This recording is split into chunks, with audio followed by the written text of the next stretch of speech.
Segunda carta a los Corintios. Análisis breve del libro y su historia. Ministerio El arte de servir. Suscríbete y comparte. Autor. Segunda de Corintios 1:1 identifica al autor del libro de Segunda de Corintios como el apóstol Pablo, posiblemente junto con Timoteo. La fecha de su escritura. El libro de Segunda de Corintios muy probablemente fue escrito entre el 55-57 después de Cristo. Propósito de la escritura. La iglesia de Corinto se inició en el año 52 después de Cristo, cuando Pablo los visitó en su segundo viaje misionero.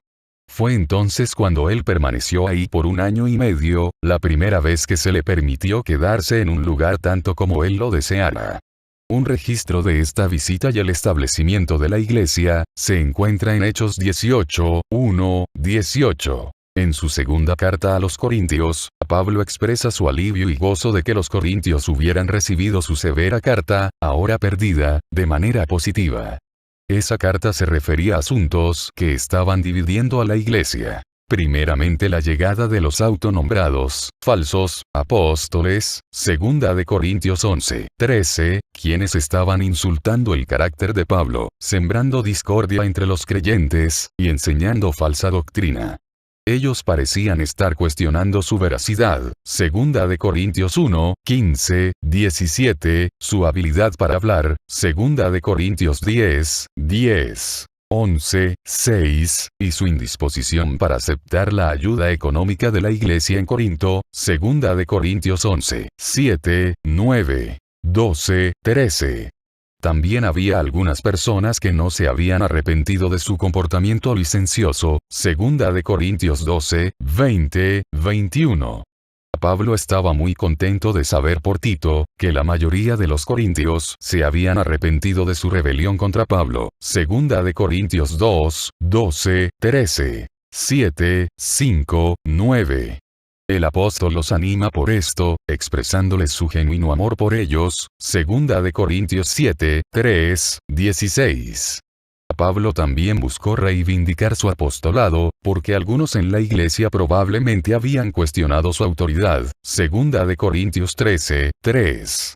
Versos clave. Segunda de Corintios 3:5, no que seamos competentes por nosotros mismos para pensar algo como de nosotros mismos, sino que nuestra competencia proviene de Dios. Segunda de Corintios 3:18, por tanto, nosotros todos, mirando a cara descubierta como en un espejo la gloria del Señor, somos transformados de gloria en gloria en la misma imagen, como por el Espíritu del Señor. Segunda de Corintios 5:17, de modo que si alguno está en Cristo, nueva criatura es. Las cosas viejas pasaron. He aquí todas son hechas nuevas. Segunda de Corintios 5:21, al que no conoció pecado, por nosotros lo hizo pecado, para que nosotros fuésemos hechos justicia de Dios en él. Segunda de Corintios 10:5, derribando argumentos y toda altivez que se levanta contra el conocimiento de Dios, y llevando cautivo todo pensamiento a la obediencia a Cristo. Segunda de Corintios 13:4, porque aunque fue crucificado en debilidad, vive por el poder de Dios.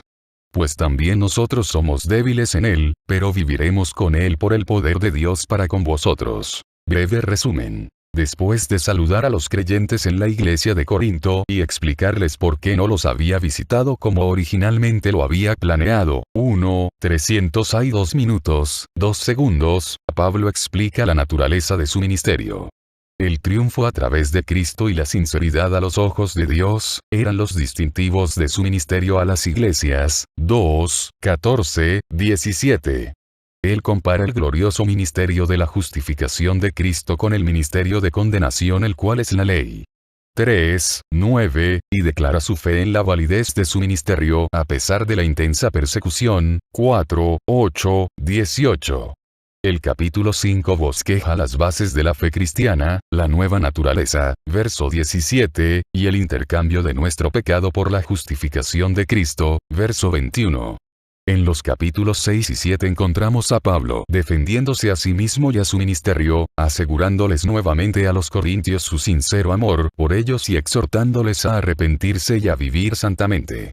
En los capítulos 8 y 9, Pablo exhorta a los creyentes en Corinto a seguir el ejemplo de los hermanos en Macedonia y extender su generosidad a los santos en necesidad.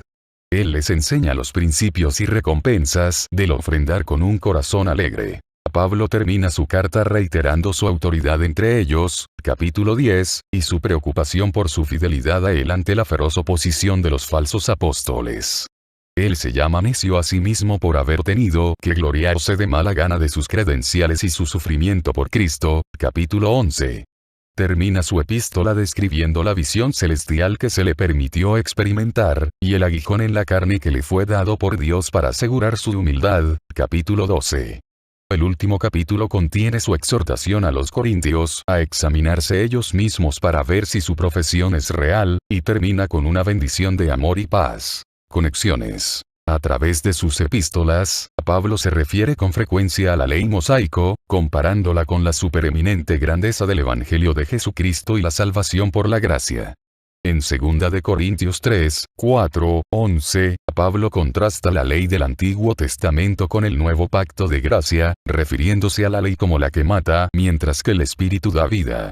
La ley es el ministerio de muerte grabado con letras en piedra. Verso 7. Éxodo 24, 12, porque conlleva solo el conocimiento del pecado y su condenación.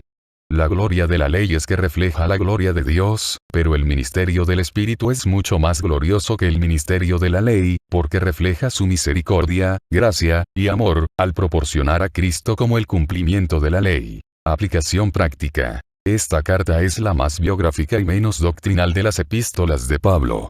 Nos dice más acerca de Pablo como persona y como ministro, que cualquiera de las otras.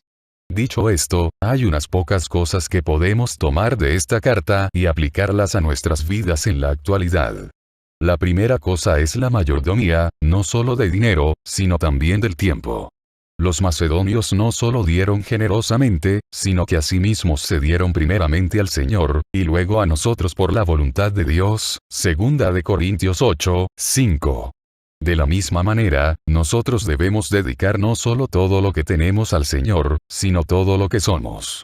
En realidad, Él no necesita nuestro dinero. Él es omnipotente.